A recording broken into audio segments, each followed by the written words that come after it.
Bueno, pues qué alegría tener hoy a la profesora Catalina Correa Salazar, profesora del Departamento de Psicología de la Universidad de los Andes y una colega con la que me he encontrado en varios puntos de este camino académico y de trabajo con población en situación de vulnerabilidad en temas de migración.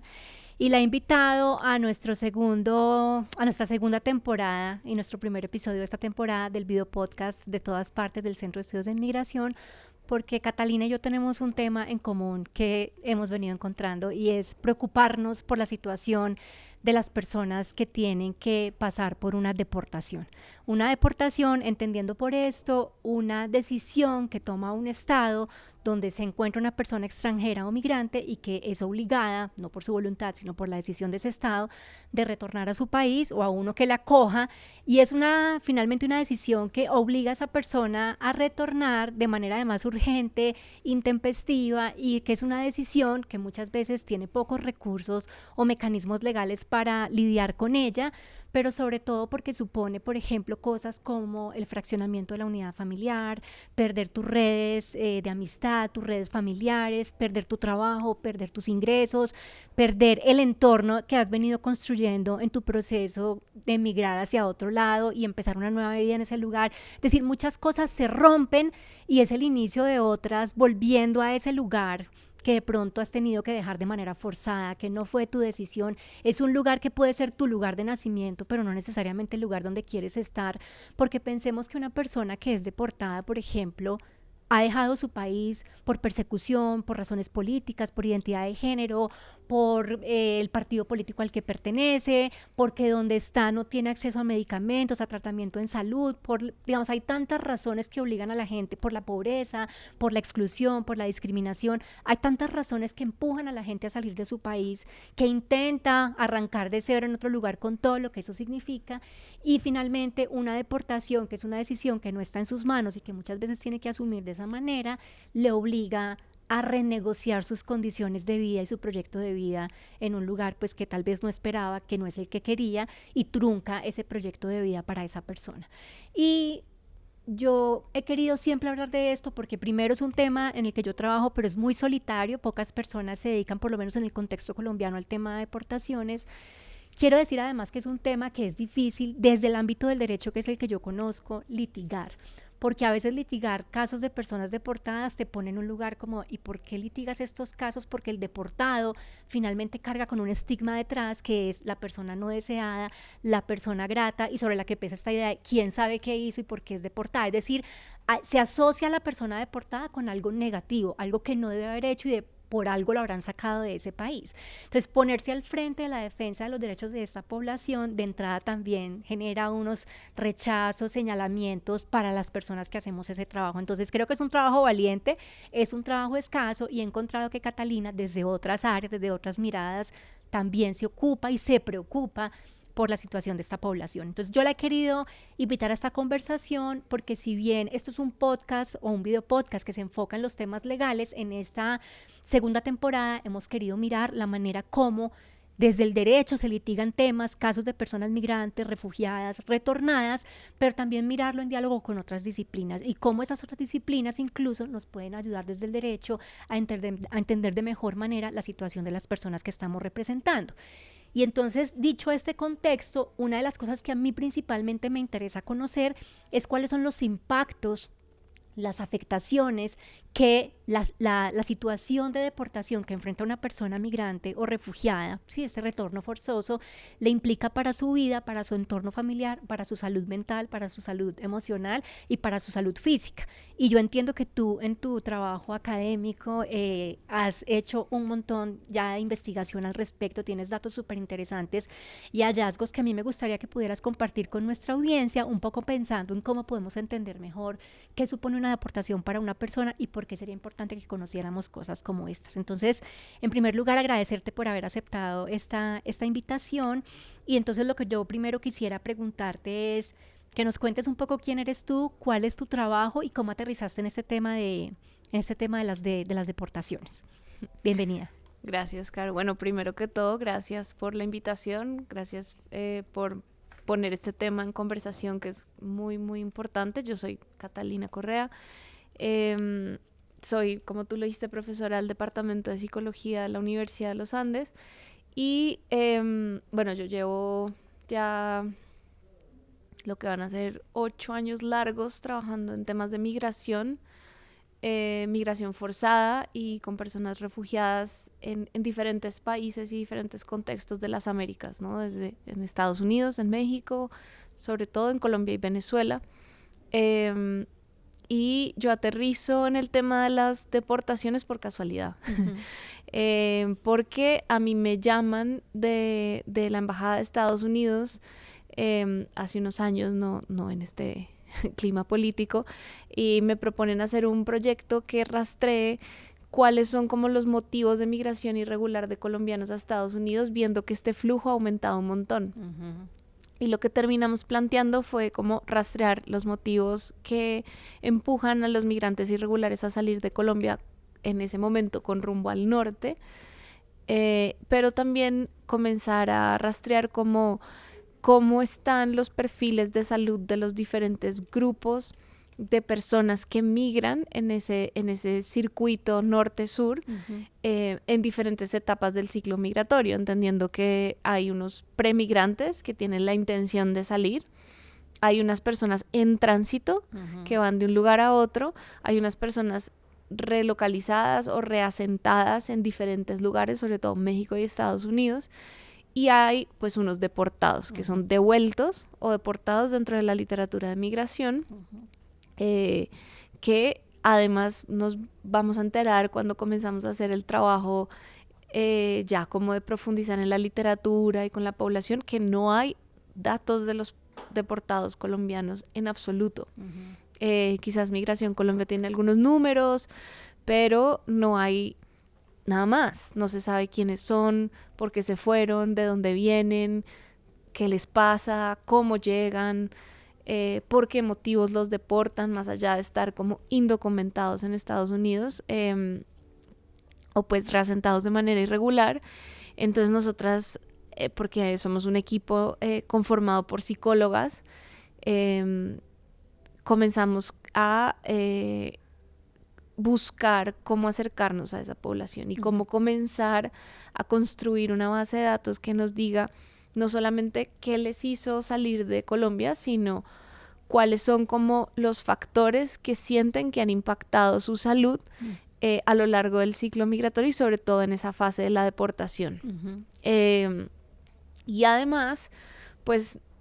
yo digamos por mis 8 años largos de experiencia, yo había trabajado en un observatorio de migración en la frontera entre México y Estados Unidos que había desarrollado o ha desarrollado, se llama el Proyecto Migrante, que lo dirige pues una académica en migración muy consolidada que es Ana Martínez Donater. Ha desarrollado unos instrumentos para medir eso con población latinoamericana.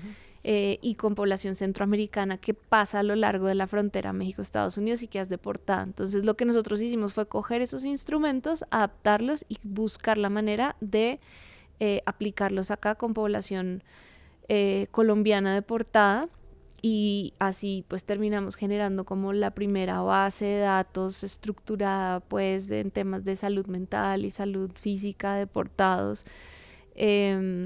enfocada en el ciclo migratorio. Súper, y de hecho la siguiente pregunta para ti tiene que ver con eso.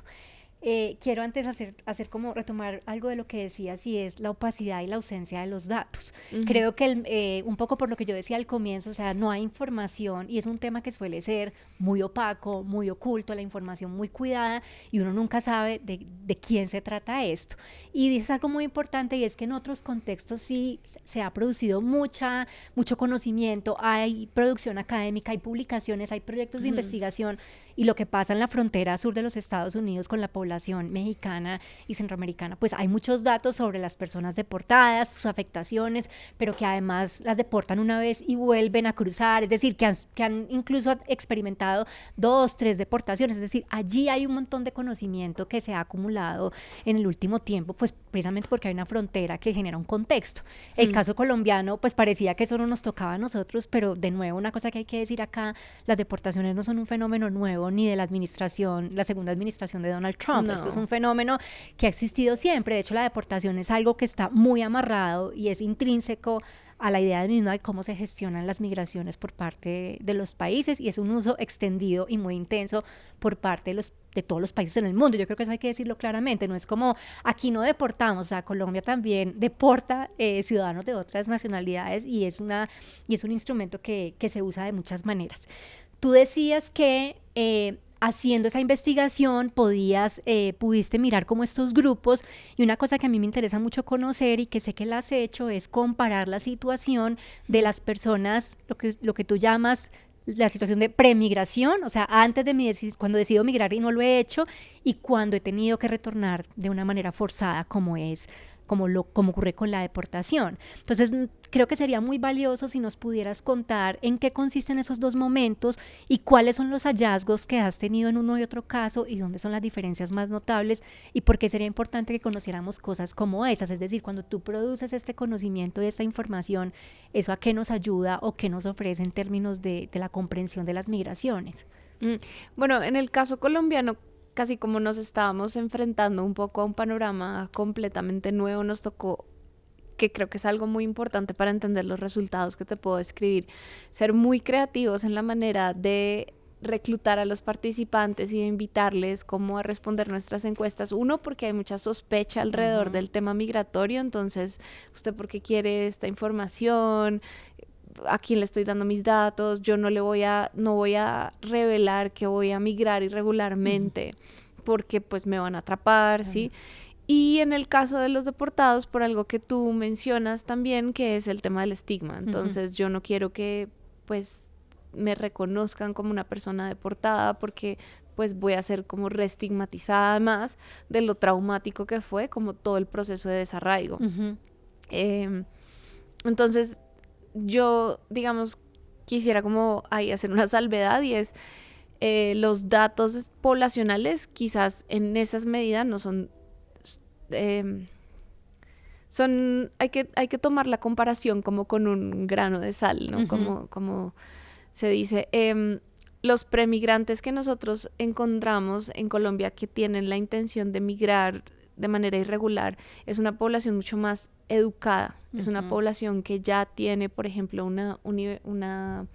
formación universitaria, que tiene un cierto capital social y económico.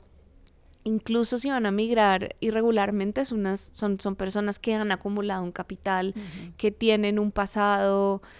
o un presente, pues donde son personas de clase media, tienen una red de apoyo, y toman esta decisión buscando mejores oportunidades económicas, sobre todo. En su gran mayoría hay algunos casos de persecución política o amenazas de grupos armados, sobre todo en lugares diferentes a Bogotá. Entonces es gente que viene a Bogotá con la intención de salir, porque digamos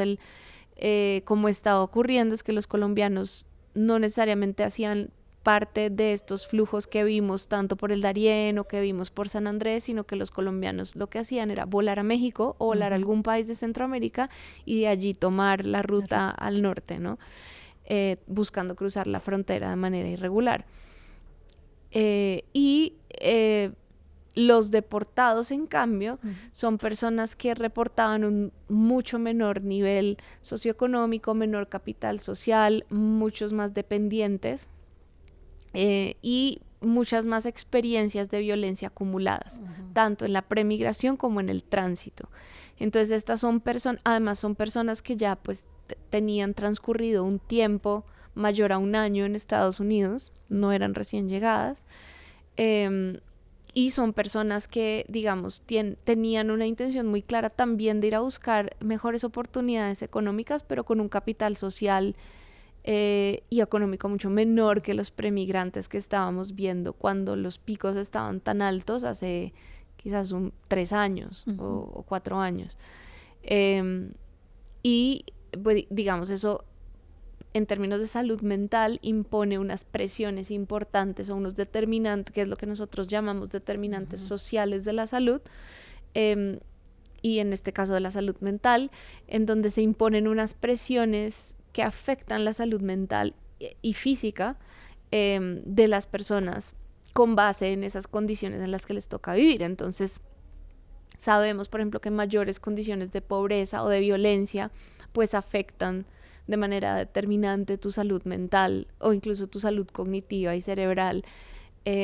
pues por el estrés que eso implica. En el caso de los deportados, por ejemplo, encontramos también muchísima inseguridad alimentaria. Y eso era un determinante que pesaba sobre la salud mental que reportaban y que percibían tener, en particular en el caso de las mujeres y de los jóvenes. Entonces, hay que comenzar a distinguir entre no solamente los deportados como un grupo global, sino quiénes son esas personas que vienen llegando y asimismo quiénes son las personas que van saliendo, porque cuando lo comparamos con los diferentes grupos y por ejemplo con el grupo de relocalizados en Estados Unidos, podemos ver que las mujeres y las mujeres jóvenes, o cuando hay una edad más joven y un sexo femenino, hay una mayor exposición a violencia y por ende una mayor afectación en salud mental. Mientras que ser mayor, ser hombre, tener más dependientes y no tener ninguna complicación física, una condición de discapacidad, actúa como protector de tu salud mental, porque estás expuesto a menos estresores, digamos, si se entiende ese término. Y pues en esa medida hay unas diferencias sustanciales dentro de los mismos grupos. ¿Y podrías precisar estresores para una audiencia sí. No experta? Estresores son esos factores de riesgo que están en el contexto, que no dependen de mi genética o de mi composición física, por así decirlo, sino son factores contextuales que imponen un estrés, literalmente una presión sobre la manera como yo me enfrento a mi contexto y las herramientas que tengo a mi disposición para afrontar las dificultades. Entonces, pues claro, si estábamos viendo que por ejemplo, experiencias de violencia con relación al conflicto armado es uno de los motivos más citados para salir de Colombia, pues la violencia sexual en particular es uno de los motivos más citados por las mujeres para salir de Colombia, pero además una de las experiencias más comunes que afecta su salud mental en tanto la relocalización o reasentamiento en Estados Unidos como en la deportación. Porque solamente por tener ese cuerpo se ven expuestas a más experiencias de riesgo. Ese es un estresor. Otro estresor es la seguridad alimentaria. Otro estresor es ser joven, ser adolescente, sobre todo, es como una etapa, y niño o niña de mucho riesgo. En el caso de los adolescentes también, porque no hay como tantos mecanismos de protección, curiosamente. Los programas son de niños o de familias o de mujeres, pero los adolescentes están ahí como en un vacío. Tener alguna discapacidad física. Y una cosa curiosa es que tener dependientes o hijos es un factor protector. Entonces es como algo que parece dar sentido a al enfrentamiento de una experiencia tan difícil como es la migración o la deportación para estas poblaciones.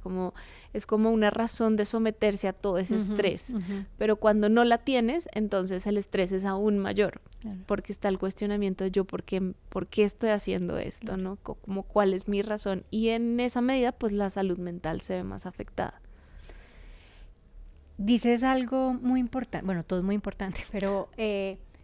hay algo que quiero rescatar acá y es que las personas migrantes no son una masa homogénea, las personas deportadas no son una masa homogénea, y creo que un mensaje que va quedando acá es la necesidad de caracterizar a esa población, porque de nuevo lo que incide en su proceso, en su proyecto de vida, en su salud, pues no es igual para todas las personas, ni todas la van a experimentar de la misma manera. Lo que en derecho llamamos los enfoques diferenciales, que no es lo mismo ser hombre que mujer, niño que niña, que ser una persona con discapacidad o no, tener estatus migratorio regular o no, tener cierta nacionalidad o no, todos los temas joven que adulto. Exactamente, todos estos factores juegan en cómo te posicionas frente a la sociedad, pero también de cómo enfrentas este nuevo trayecto migratorio, sea porque decides salir o sea porque te han obligado a regresar. Y yo quería pensar que lo primero, entender la composición de estas poblaciones, quiénes son, es importante no solo para ponerles rostro, identificarlas, sino que de alguna manera si nos pensamos como un Estado que tiene que responder a las necesidades de esta población, estoy pensando en las personas que llegan deportadas. Por ejemplo, las personas que están llegando a lo largo de este año desde los Estados Unidos hacia Colombia, más allá del discurso político de que son bienvenidos y que los recibimos con los brazos abiertos, pues el Estado tendría que tener pensado una política de respuesta para esta población, porque de nuevo estamos diciendo, es un retorno forzoso, hay un montón de estigmas asociados a esa condición, hay un montón de barreras que las personas pueden estar experimentando, y creo que entender quiénes son y qué necesidades tienen, pues es clave para la atención que el Estado eventualmente tenga que dar a esta población. Yo creo que un poco ya lo has dicho, pero entonces a mí me gustaría que ahondaras un poquito más entonces, digamos en este ya tercer momento de esta conversación, es de qué manera esos factores como el género, como la raza, como la edad,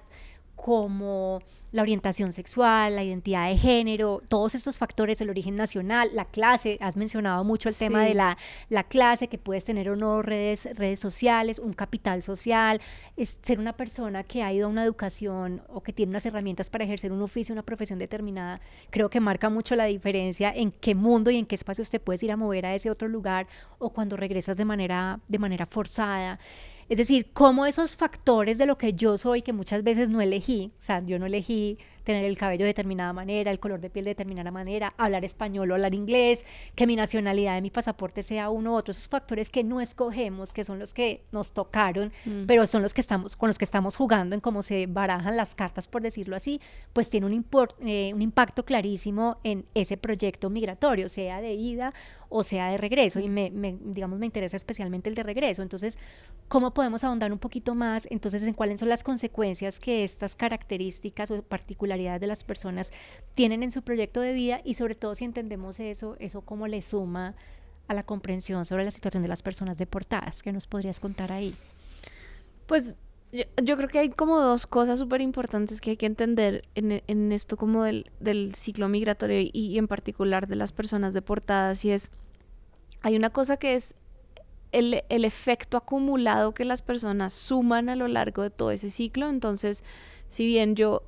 premigración tengo unas condiciones, cuando yo me expongo a un tránsito irregular, hay como unas experiencias y unos riesgos a los que yo me enfrento, que puede que me pasen o no, pero que encontramos con mucha frecuencia que sí me pasen, sobre todo si soy mujer, si soy más joven. Si tengo, por ejemplo, poco capital económico, ya tengo acumulado un estrés en mi cuerpo y en mi salud mental de inseguridad alimentaria, de tener gente que depende de mí. Esto lo que va haciendo es que genera como una sumatoria, ¿no? Si yo además experimenté discriminación en Estados Unidos o donde me haya relocalizado, pero en particular en Estados Unidos, que es como el caso que nosotros estudiamos, persecución, discriminación, estrés como por los permisos, pero también como por no poder acceder, por ejemplo, a salud, porque no tengo el permiso y porque es muy caro. Todo esto va generando como una cosa que se llama estrés acumulado. Y cuando a mí me deportan, yo ya vengo además cargando con todo eso y veo mi proyecto de vida interrumpido por un evento que además es traumático, que es la captura, la privación de libertad y la deportación. En donde, además, cuando estuve privado de la libertad o privada de la libertad, también posiblemente ocurrieron unos abusos, además de la privación, que es, pues, tener también poca comida, luz todo el tiempo, una temperatura incómoda en el lugar donde estoy, o abusos, muchos deportados, la grandísima mayoría reportó abusos psicológicos y abusos físicos durante el tiempo que estuvieron privados de la libertad antes de la deportación. Entonces son personas que llegan pues muy afectadas y necesitan no solamente una atención por el evento de la deportación, sino por todo el estrés acumulado que ya tienen, que puede incluir incluso los factores que les llevaron a salir de Colombia. Entonces, eso es como muy importante tenerlo en cuenta porque no se pueden disociar o separar las etapas y los estreses en ese sentido. Y otra cosa es que la deportación, y curiosamente está en la literatura legal, se considera como un castigo más que cruel, como para el acto de estar en un país sin permiso, ¿no? Y eso también está conectado con un factor intergeneracional. Porque en el momento en el que se hace una deportación o una interrupción de la estadía de una persona en un país donde se ha instalado, no solamente le afecta su proceso, su proyecto de vida, sino le afecta el de todo su círculo social y familiar. Y eso posiblemente, como lo sabemos en el caso de los deportados, donde hay muchos dependientes, se traslada a una afectación intergeneracional también. Wow. En donde los dependientes, los hijos, las familias o las personas mayores que han construido su proyecto de vida alrededor de ese proyecto migratorio también se ven afectadas por la interrupción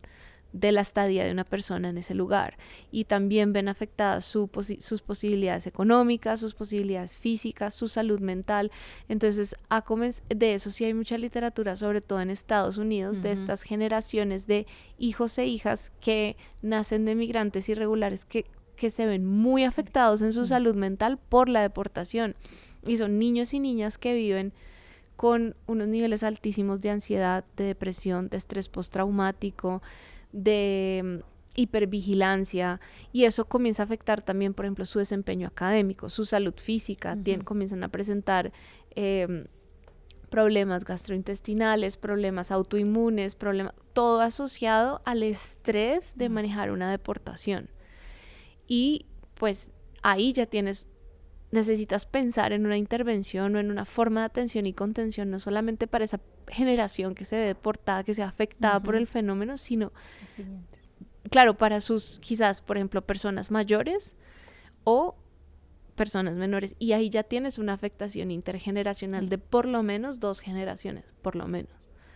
Y eso es súper importante entenderlo en estos casos, porque cuando interrumpes un proyecto de vida de esa manera tan violenta y tan radical, donde la grandísima mayoría de los colombianos que nosotros logramos o alcanzamos a encuestar no tienen antecedentes criminales, fueron deportados por el simple hecho de no tener un permiso migratorio.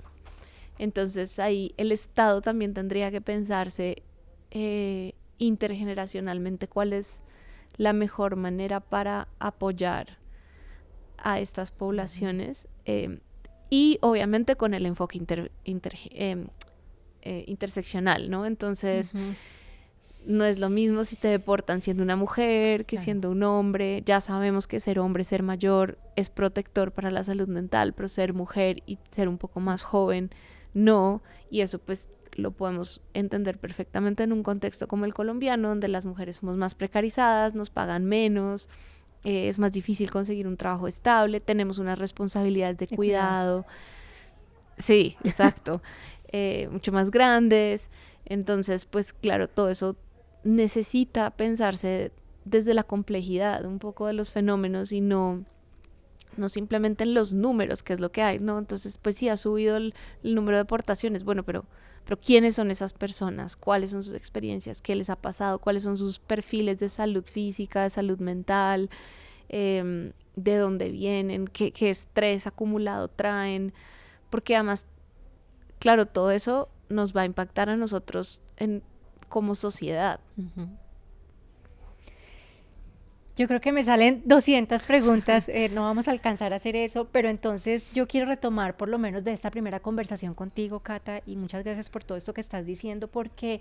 yo me había pensado siempre la deportación desde el derecho, pues cada quien habla de su disciplina, y una cosa que siempre mirábamos es, o que yo argumento en los escritos y las intervenciones que hago es, la persona deportada sufre porque es la destinataria de esa sanción, ¿no? O de esa decisión que no toma y que tiene que salir, con todo lo que ya dijimos. Decía también, afecta el núcleo familiar porque separa familias, pero, y claro, sabemos que los niños, las niñas, los adolescentes sufren unas afectaciones, las parejas de estas personas deportadas, pero cuando nos estás desvelando este conjunto de consecuencias que afectan a la persona, a sus núcleos familiares y entornos, me estoy pensando es que las deportaciones impactan a la sociedad de manera muy extensa, intensa y profunda. Entonces yo me voy a atrever a decir 4 cosas para cerrar esta conversación de hoy con lo siguiente, que es una apuesta finalmente política, que yo siempre digo pues que todo es político en la vida, ¿no? Lo primero es, ojalá un contexto de deportaciones cero, o sea, ¿cómo es posible que utilicemos desde todos los estados, no importa, del norte, el sur global, país rico, país pobre,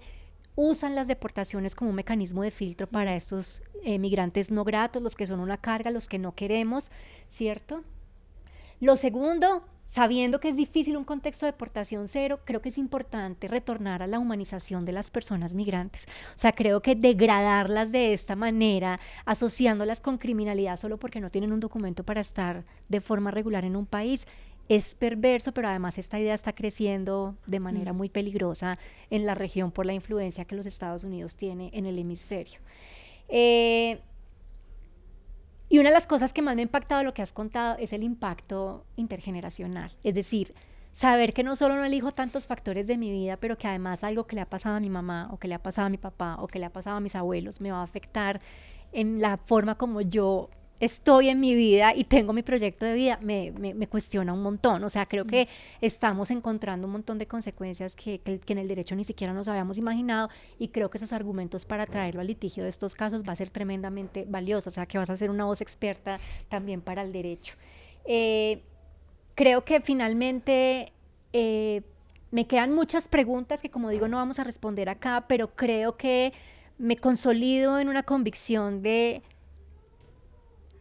tenemos que hablar sobre las deportaciones no pueden seguir siendo este tema oscuro, opaco, del que no hay información, del que nadie nos dice, y por el contrario se requiere una política pública que pueda incorporar distintas formas de intervención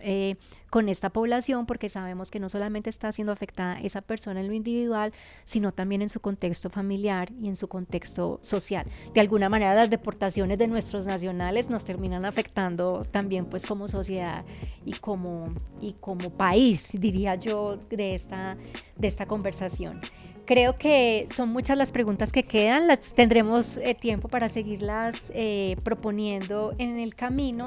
y pues nada, muy admirada con tu trabajo y gracias por preocuparte por la situación de estas personas que de verdad están en los márgenes de los márgenes en la sociedad. Bueno. Espero tenerte aquí en una próxima oportunidad y gracias por conversar conmigo. Bueno, gracias a ti, Caro.